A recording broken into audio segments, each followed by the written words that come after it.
So what you have here with net neutrality is the creation of a kind of a Federal Reserve for the internet.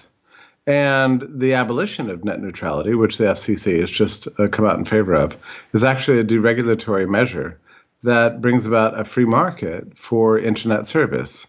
And I think it's the first real step to getting competition going again, which was locked down for more than 2 years. You're listening to the Corbett Report. Welcome, friends. James Corbett here, CorbettReport.com, November 27th, 2017, here on this side of the dateline. Today we're joined on the other side of the dateline by previous Corbett Report guest, Jeffrey Tucker, about a very interesting article he has just published up on fee.org entitled Goodbye Net Neutrality, Hello Competition. What an interesting take on a subject that is very much in the news these days, and I'm sure if you are on the internet, you will have heard about this in recent weeks. The FCC's bold proposal to abolish the internet or something like that, I don't know. Call your congressman, they will save you, is apparently what we are being told through all the regular outlets online, Reddit and elsewhere. But there is someone out there who is against this movement that has arisen online to protect the internet, and he must be in the pocket of Comcast. I knew it. Jeffrey Tucker is an ISP shill. I knew it all along. How else could you possibly be against the movement to save the net? Jeffrey Tucker, defend yourself and your article. What do you mean by goodbye net neutrality, hello competition? A lot of people have been victimized by a lot of propaganda here. People think net neutrality means free speech and free internet, and also free not just as in speech, but also in beer. So this is what people believe, and it's all propaganda. Essentially, net neutrality is a government regulation. It's a price control.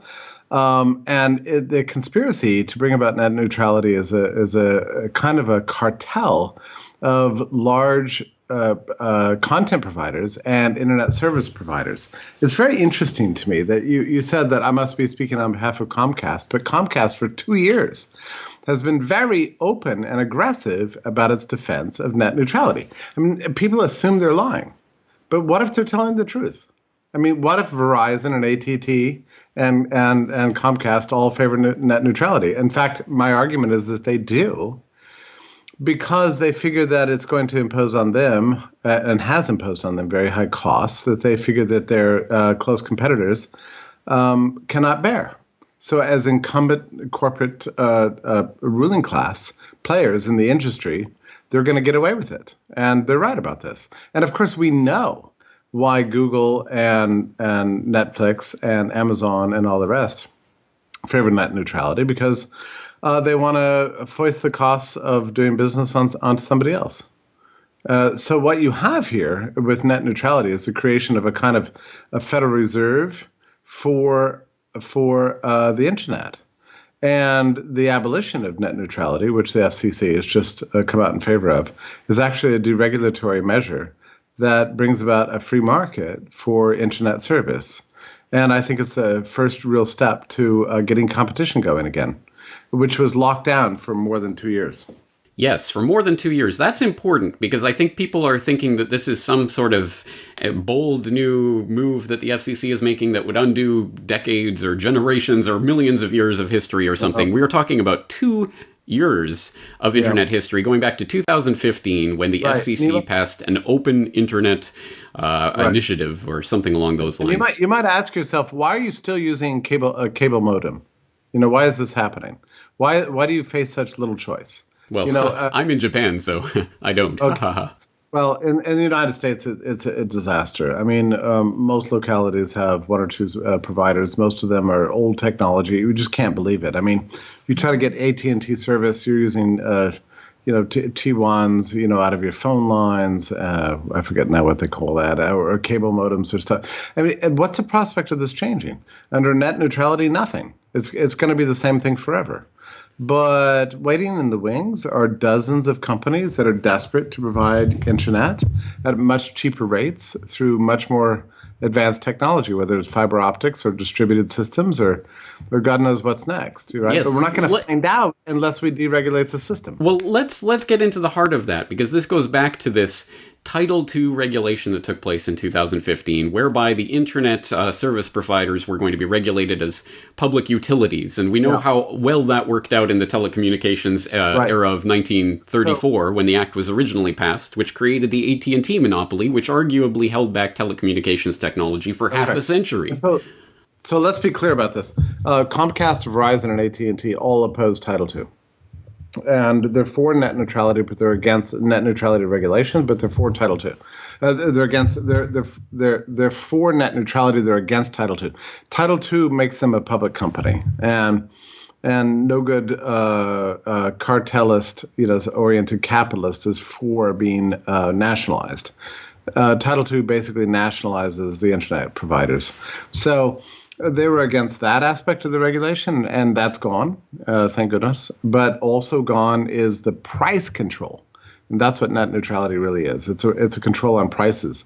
And people like to imagine that internet service is not a scarce good. It is a scarce good. It's as scarce as tomatoes or green peppers or tennis shoes or dining room tables or anything else. And it has to be allocated according to the price system. So what we need is economics applied to internet provision. And that's what the repeal of net neutrality does. At least it's a beginning. Now, we still have local problems with local monopolies and state monopolies. But I think that we have a better chance of getting rid of those in the absence of net neutrality than in the presence of it.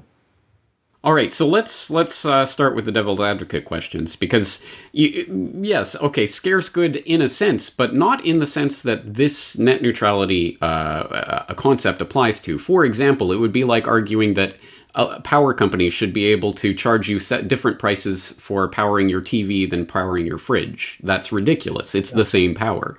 How can they charge you the same different rates for the same data?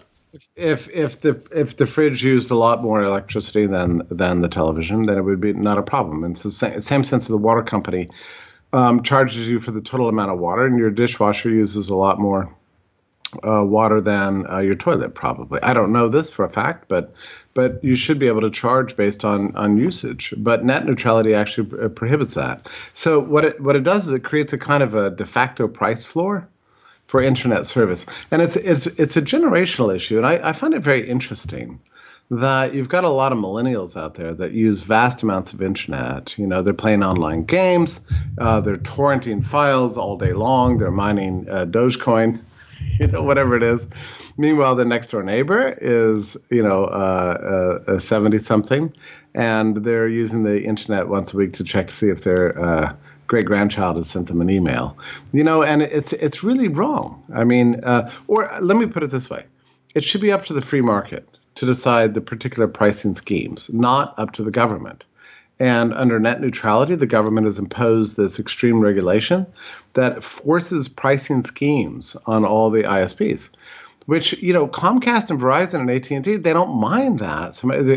They don't mind it so much as long as it raises the cost for new entrants into the industry.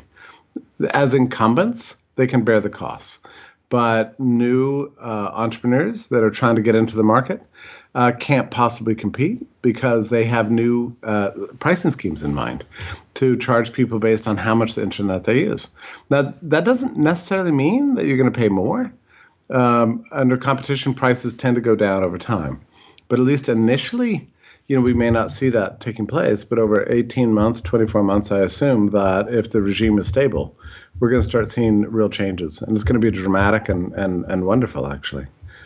I think people think that this is a new issue, that this has never occurred before. But of course, this is the old public utility issue that we've been dealing with for a very long time. The question is, we can't really have fair competition here because we're talking about utility infrastructure. You can't have dozens of companies running line to your house. it's going to be one or two that are going to develop as the natural monopolies in any area. So the government needs to step in and be the ones to oversee that process. That's what's been going on since the 1920s in this country. We have defined electricity and water as natural monopolies without reason, really. I mean, we really need competition in those industries too, especially in electricity. I mean, I don't understand it. I mean, it's crazy. Our electrical systems, the electrical grid dates, it's 80, 90 years old at this point. It's absurd. So whenever you make anything a public utility, you freeze it in place and you take away the incentive to innovate and reduce prices. And that's what a lot of people are proposing to do with the internet. That's why I think net neutrality is a kind of a creation of a public utility or a Federal Reserve, and we know what that did. I mean, it stopped progress. And we really need progress. So I have to congratulate the FCC. And, just so that I'm clear, I am not a champion of the Trump administration. My new book is nothing but an attack on Trump and its regime. I was warning about Trump and its dangers and the economics of Trumpism for the last 2 years. And I'm very much on the record here. But at the same time, what's going on at the FCC is a good thing. And I think we need to be objective about this and just take our deregulation where we can find it. And this is a good case. It's funny that you mentioned that because, of course, the people are pointing out, Ajit Pai and his connections and whatever. They will not talk about the FCC chairman who actually oversaw this Title II regulation 2 years ago, Tom Wheeler, who was the former president of the National Cable and Telecommunications Association and the former CEO of the Cellular Telecommunications and Internet Association. I wonder why people didn't talk about Tom Wheeler and his connections when they were putting this regulation in the first place.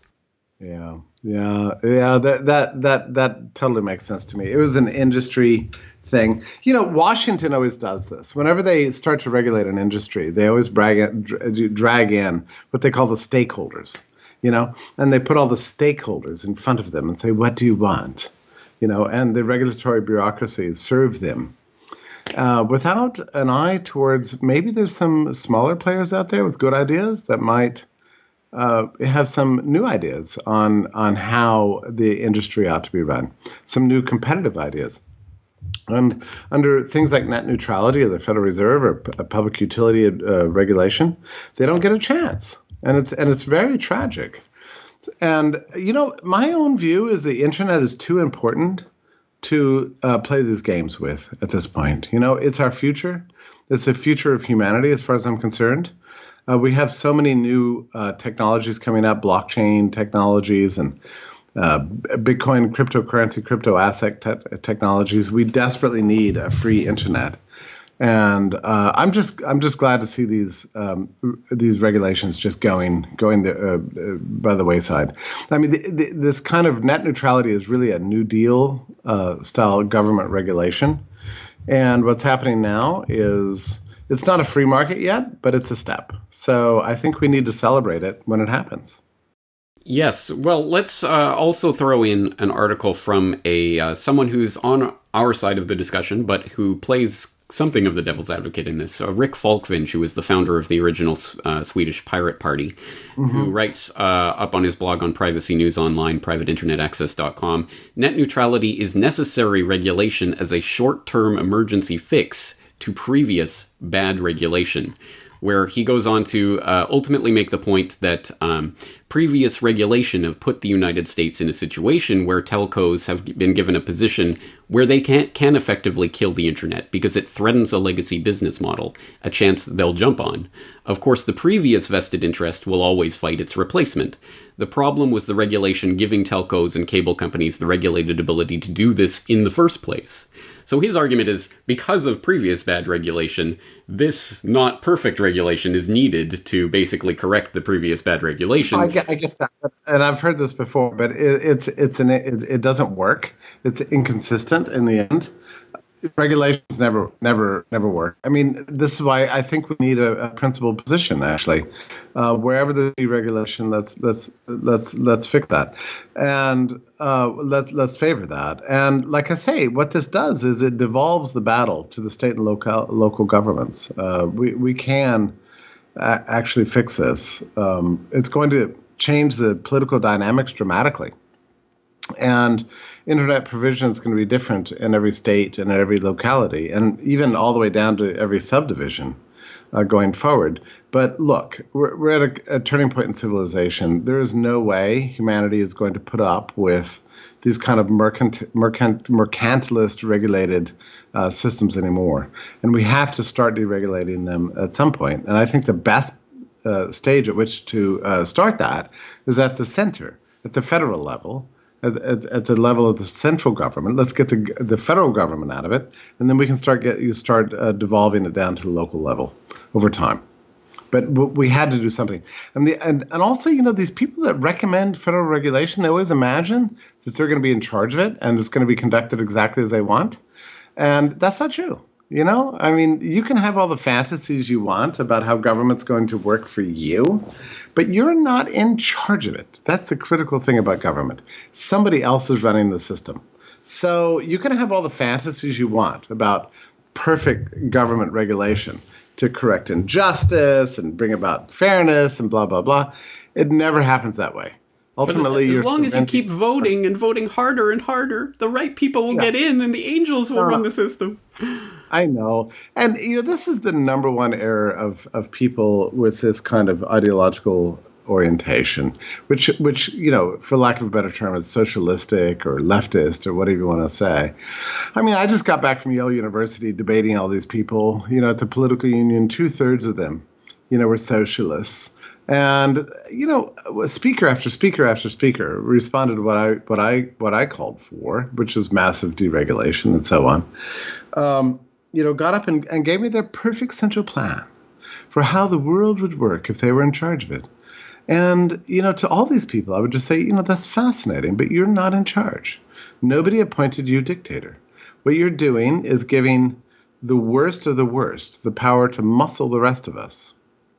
And it doesn't work. And you can have all the fantasies you want, as an intellectual, as a privileged person at Yale University about how you want government to work. But in the end, it's going to be the ruling class that controls the state. It's always the case. Yeah, exactly. And it's like all the Obama cheerleaders who are now shocked and aghast that Trump has all these powers. So they can't talk about the things that Obama did to create all those powers to give to someone like Trump. Now they have to talk about Russia and all this stuff because they can't actually address the real issues. They can't address the real issue, which is presidential power, which they created and they endorsed. They created Trump. It's really true. And it's so naive. But we've been seeing it for the last 100 years, this ideology of political power. Let's build up a mighty central state so it can do exactly what I want it to do. And then it doesn't do exactly what you want, and you get mad about it. I'm sorry, but at some point you're just going to have to come to terms with it. The only option we really have is freedom. And freedom's imperfect. You're not going to get your way exactly. But at least somebody else isn't going to gain the power to control your life, your speech, your associations. And that's why we need, I believe, a consistent application of freedom. And at least the end of net neutrality is a step towards that end. So I was thrilled. And really, as much as I've opposed the Trump administration since the beginning on its immigration policy, on its foreign policy, its military policy, its trade policy, so many things. I think this is one good thing, and I think we need to call it out, and we need to be objective. We need to be principled and not hysterical. Look at the facts, and celebrate achievement where it happens. And this is an actual achievement. So good. And here's the other thing: the left needs to realize. Deregulation is a funny thing. You never know what's going to come from. The Carter administration was the most deregulatory administration since World War II. Now, who expected that?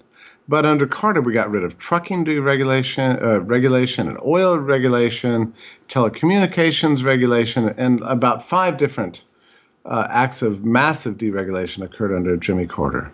So Republicans need to realize this. And in the same way, the Democrats need to realize that Trump is not everything that comes out of the Trump White House is going to be terrible.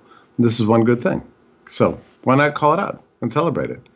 But I tell you, the amount of trolling I've received online, I mean, it's unbelievable. From the instant that that article went live, I've faced such abuse through email and Facebook and Twitter, especially, of course, Twitter, and otherwise. I mean, I can't believe it. And I can believe it. As you say, the propaganda goes deep on this one. And this is where the rubber hits the road in real terms for people who espouse, liberty, freedom is great, except, no, we need the government over here to do this. We need this limitation on freedom. No, either you believe in free markets or you don't. Which is it? That's right. And I really do think it's a generational thing. A lot of young people they want freebies. And they may eventually get them, but it's not going to be through federal regulation. It's going to be through competition and free markets. And I think if we just let the free market work in telecommunications and in internet service provision, we're going to eventually be better off.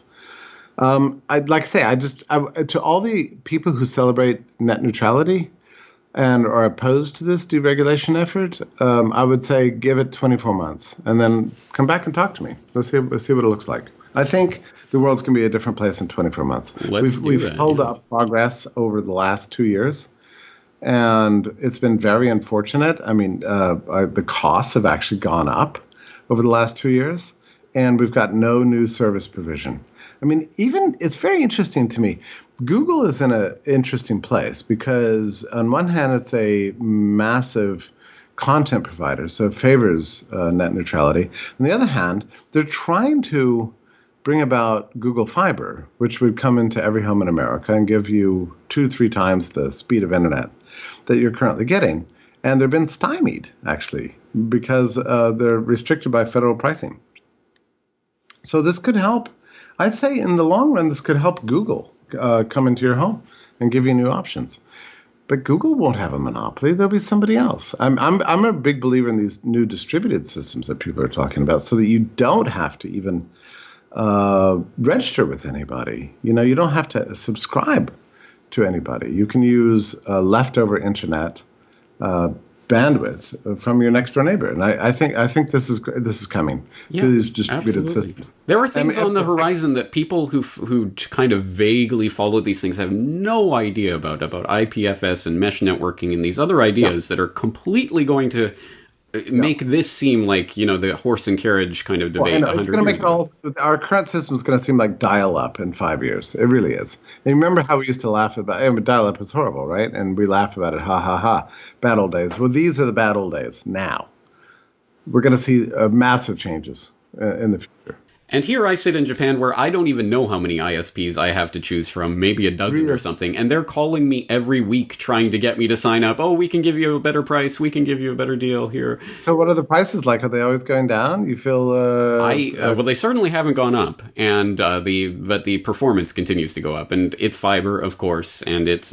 Can you tell me your data? What do you get down? What do you get up? I don't know. I will do a speed test as we're talking. And as I do that, I will direct people to an article I wrote on that Title II regulation that took place a couple of years ago called Net Neutrality, or How to Regulate the Internet to Thunderous Applause. But could you direct people to any resources that you think are worth Sure. I write every day at fee.org, and we're trying to bring some economic rationality to all the current debates. And I've been writing about net neutrality. I've been writing about Bitcoin and blockchain technology. I write about bigger subjects too, culture and music and, all kinds of things. I mean, basically, James, I'm a believer in freedom. And I believe that freedom works better than government regulation. And there's a lot of implications to that.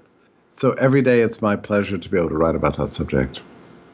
All right. Well, the speed test is not cooperating with me right now, but it is, I would imagine, a far sight handier than most people in the United States, and that's because of market competition. So let's continue to plug freedom as the solution. What's the question? And we will direct people, of course, to fee.org, where you're doing excellent work with your blog and directing content in general. Jeffrey Tucker, thank you again for your time. I very much appreciate it. My pleasure. Thank you so much. All the best. Bye-bye.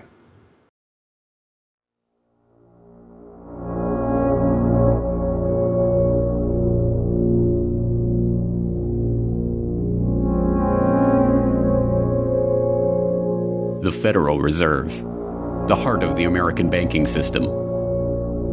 For over 100 years, it has operated in the shadows, controlling America's money supply in total secrecy. So all that information is available in our commercial paper program. And who got the money? Hundreds and hundreds of banks. Any bank or that has access to the U.S. Federal Reserve's discount. Tell us who they are. No. Until now. 100 years ago, in 1913, the Fed was created. Fractional reserve banking. The legal authority to do it. Takeover of monetary policy. Are conducted by the Federal Reserve banks. They are banks. There is no other agency of government which can overrule actions that we take. Century of Enslavement, the history of the Federal Reserve. Watch the documentary for free at corbettreport.com/Federal Reserve and purchase a copy on DVD to help support the Corbett Report today.